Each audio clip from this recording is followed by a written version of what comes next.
Hey guys, got another quick video for you. This is on the ZT0393, a Rick Hinderer design flipper on KVT bearings, coming up after this.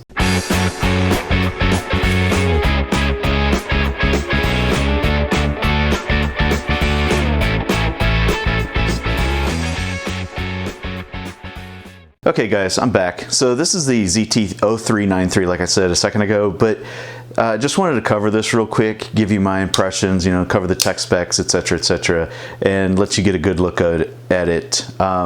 So this is an interesting offering. This is a Hinderer design.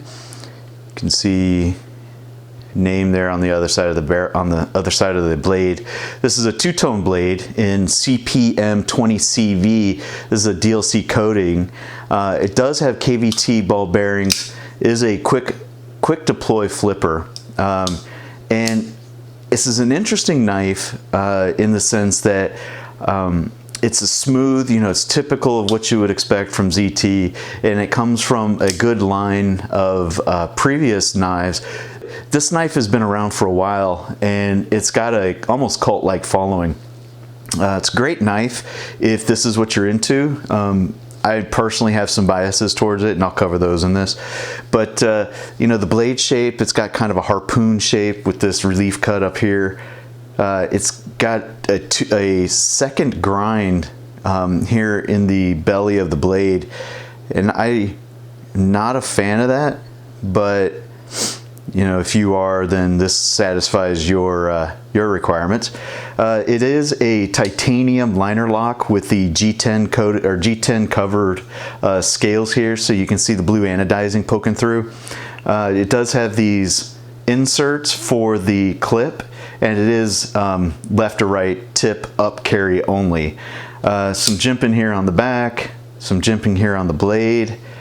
The blade profile is a flat ground up to the two-tone. This is a flipper. Has a great flipping action. No problems there at all.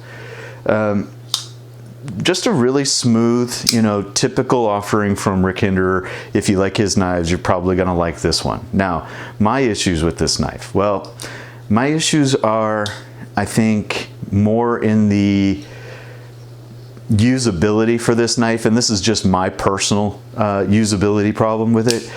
It's not that everybody's going to have the same problem. I think there's going to be people out here who will absolutely adore this knife.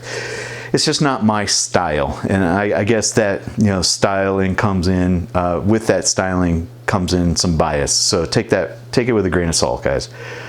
I personally don't like the harpoon profile. I thought I would, but once I've got it in the hand, it just seems like it's lacking a little bit. It does have good thickness on it, but I just don't like that profile. That's, again, just a preference thing, guys. I know it's a perfectly usable blade.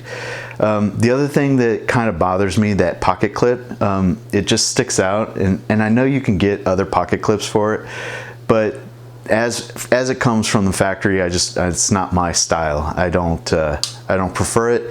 And the flipping action. The flipping on this thing seems like it's almost favoring a rearward flip, so it doesn't flip out as fast as some of the other knives that I own, and it just feels a little awkward, a little I don't know. It's just, again, personal preference, guys. It just feels a little awkward.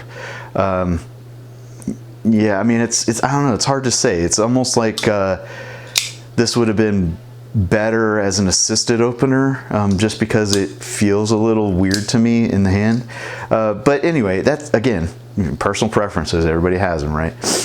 It does feel good in the hand. It is a good, you get a good grip on it. No problems with that. It is thin enough where when you put it in your pocket, it's not going to be, causing you a lot of uncomfort there. Just not my kind of knife, and I hope I've given you that disclaimer enough for you to not hold my biases against me. This is a great knife. If you like it, pick them up. They are discounted. I don't know if it's because they're not doing so well in comparison to some of the other ZT knives that are being offered, but you can find these discounted around $200, sometimes a little less. So that's it. That's all I got, guys. If you like this video, give it a thumbs up. I appreciate that. If you haven't subscribed yet, please do. And check me out on my other social media platforms, BitChute.com, Gunstreamer.com, Facebook.com, and Instagram, Jeff_tack on all of those platforms. Thanks for watching, guys, and I'll see you next time. Bye-bye.